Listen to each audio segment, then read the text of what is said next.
Prize the lord ક્રિસ્મોલ અભય તથા બહેનો દિવ્ય ધ્યાન દિવ્ય સંદેશમાં તમારું સ્વાગત છે. માર્ચ 23મી તારીખ આ સંદેશ સાંભળનાર તમારા સૌ માટે વિશેષ પ્રાર્થના કરું છું. તપ ઋતુનો ત્રીજો રવિવાર છે. તમારા બાઇબલ લો, ઈશ્વરનું વચન સાંભળીએ. લુકનો ગ્રંથ 13મો અધ્યાય 1લી કડીથી 9મી કડી સુધી.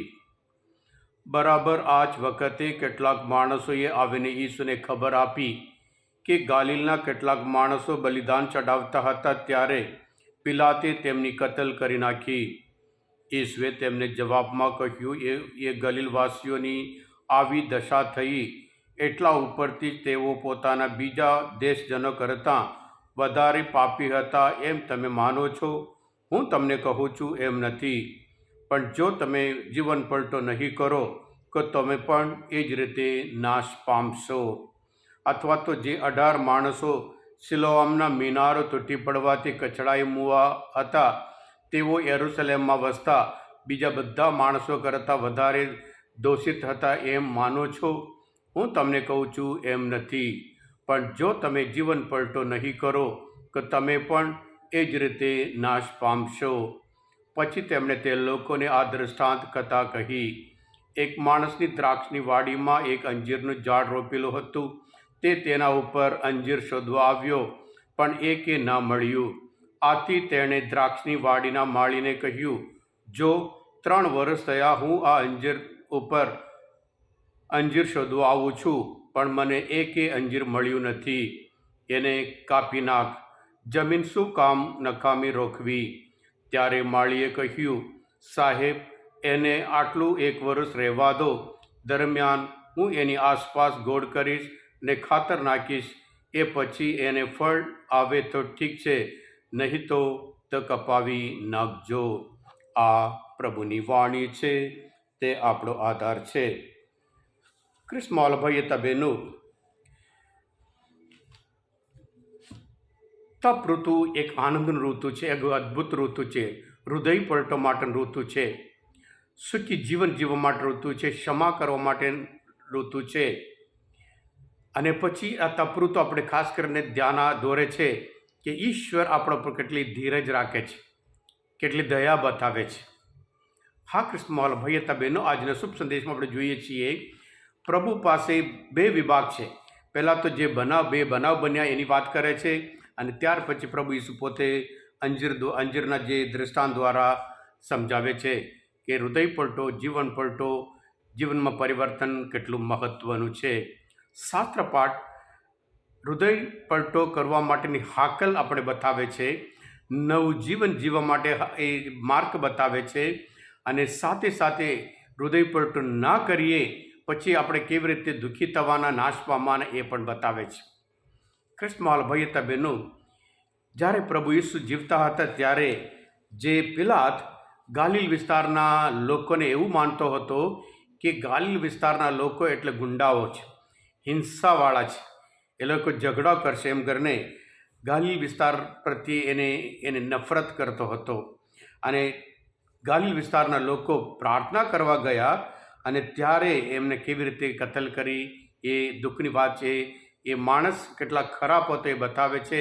અને પ્રભુ પાસે આવીને કહે છે કે પ્રભુ કહે છે એ લોકો બીજા કરતાં પાપી હતા એમ ના માનવા નહીં. આજે પણ જેવી રીતે કુદરતમાં અમુક બનાવ બને છે, લોકો એવું માને છે કે એ લોકો પાપી હતા એના લીધે એવી રીતે મરી ગયા, પણ પ્રભુ કહે છે એવું કશું છે નહીં. આમ તો પ્રભુ ઈસુ પોતે નવા કરારમાં જે આંધળો માણસ લાવીને પૂછે છે કે એના પાપ કે એના મા બાપના પાપના લીધે નહીં, એમ કરીને પ્રભુ પોતે સ્પષ્ટ વાત કરે છે.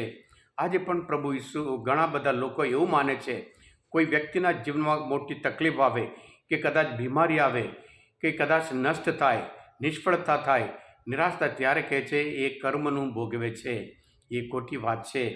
એટલે પ્રભુ ઈસુ આજના ત્રણેય શાસ્ત્રપાઠમાં એક પછી એક જીવન પલટો નહીં કરો તમે નાશ પામશો. હા ક્રિસ્મોલ ભાઈ હતા બહેનો, જૂના કરારમાં આપણે જાણીએ છીએ અબ્રાહમ એ સદમ અને ગુમારાના લોકો માટે મધ્યસ્થ કરે છે. અને એવી જ રીતે જૂના કરારમાં મોસે મહાકરસ્તાન ગ્રંથમાં આપણે જોઈએ છીએ ઈશ્વર યહૂદી લોકો ઉપર એટલા ગુસ્સે થયા અને મોસે પોતે એમના માટે મધ્યસ્થ કરે છે એમ કરીને મહાપ્રસ્થાન ગ્રંથમાં 32મો અધ્યાયમાં આપણને જોવા મળે છે. અને એવી જ રીતે આજના શુભ સંદેશમાં અંજીરના દૃષ્ટાંત દ્વારા, દૃષ્ટાંત એટલે શું છે? દૃષ્ટાંત એટલે જે ગૂઢ રહસ્ય છે, જે અઘરું છે એ સમજવા માટે જે જોઈ શકીએ એના દ્વારા જે જોઈ ના શકતા એ સત્ય એ જણાવે છે. કૃષ્ણવાલા ભાઈએ બહેનો અંજીરના ઝાડ રોપ્યા અને પછી રાહ જુએ છે, કોઈ અંજીર મળતું નથી. આપણે પોતે જાણીએ છીએ માતીના ગ્રંથમાં 7મો અધ્યાયમાં 3જો અધ્યાયમાં 10મી કલમમાં તો ઝાડના મૂળ ઉપર કુહાડી મંડાઈ ચૂક્યો છે.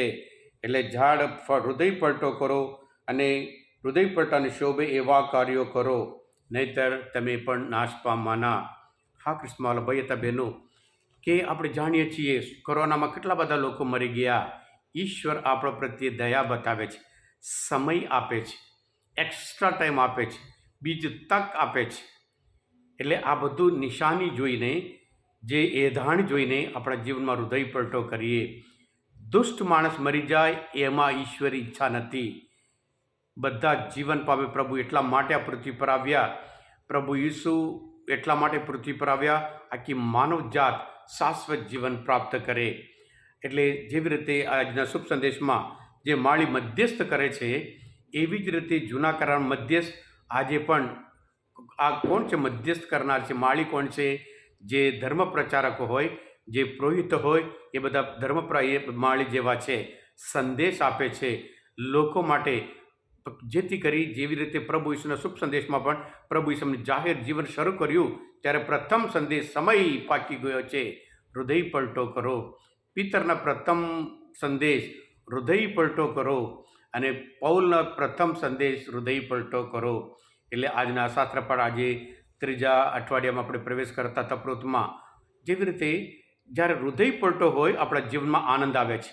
જ્યારે પાપમય જીવન જીવતા હોય આપણે દુઃખી થઈએ. પાપ એક ભાર છે, પાપ એક બોજો છે, પાપ આપણે દબાવી રાખે છે, પાપ આપણને ઈશ્વર પાસે દૂર લઈ જાય છે. એટલે પાછા આવીએ આ તપૃત દરમિયાન, આ તપૃત સફળ બનાવીએ અને આપણા જીવનમાં આનંદ પામીએ, નવું જીવન પ્રાપ્ત કરીએ, જેથી કરી આવનાર જે પાસ્કા છે આપણે આનંદપૂર્વક ઉજવી શકીએ.